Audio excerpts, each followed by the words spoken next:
The two spiritual laws of life. Hello my friends, here's one of the most important lessons I've learnt in my life. In this world that we live in, there are two spiritual laws. The spiritual law of the world and the spiritual law of the universe, which is God's law. If you operate by the spiritual law of the world, by this I mean your life is dictated by what you see, your circumstances, your conditions, other people in your life, the cultural ways of the world, and many other ways of life that people living in the world follow, without thinking with their own mind. Then you are going to live a life that is not your own. You are going to be a puppet on a string. You are going to be operating by the external playbook of the outside world. And the ways of the world will lead your life into the direction that it has planned out for you, which is not what you would have really wanted. But if you operate by the spiritual law of the universe, God's law, then you'll be traveling on a road that will be in pure alignment with your heart's desires. This road will be perfectly tailored to provide you with everything that you need for comfort, peace, love, pleasure, adventure, excitement, joy, success, and happiness, leading you to fulfill your life's goals and dreams. This road will be the one and only right way and truth that will lead you to a life in abundance. But remember, my friends, when you take this road, there will be many people in this world who will be living by the spiritual law of the world, and they will not like you because you are not operating in line with them. The voice of the enemy will try its best to resist you, and voices will come to you on a regular basis and try to attack your spirit. You will seem and feel like you are the odd one out. Your enlightened, joyous, happy spirit will be out of place, and people will try and break your spirit, because people who operate by the spiritual law of the world want you to have your head down, speaking out problems, looking as if you are broken and lost.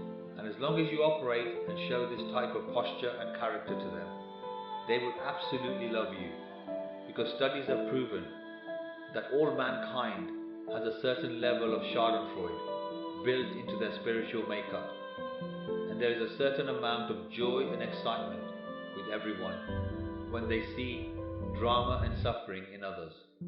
I've proven this in so many situations and times in my life. I remember all the times when I was broken, lost and suffering, and in these times so many people entertained me. But when the tables were turned and I was walking proud, bold, positive, empowered, enthusiastic and excited with life, I was confronted every time with a strong sense of dislike, distaste, negativity and pushed out, because I no longer had any bad demonic feelings in me for their schadenfreude to feed on. So what's the solution, my friends?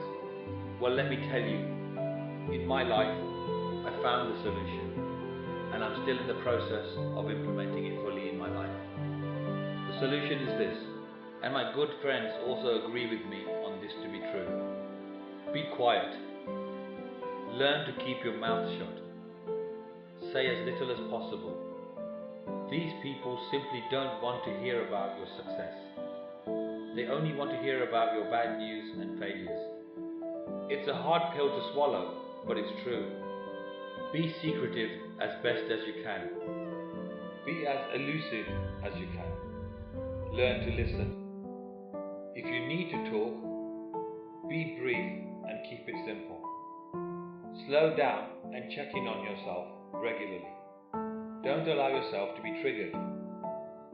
Have safety mechanisms in place to avoid and eliminate triggers.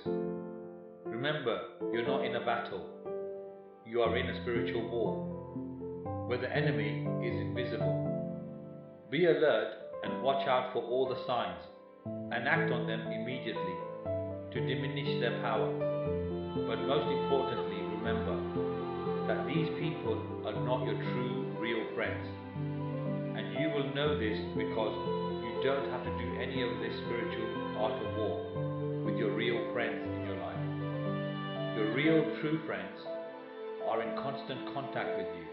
They support, care, love, and encourage advancement in your life. There won't be any of the signs mentioned here for you to have the need to have a plan of action to deal with them.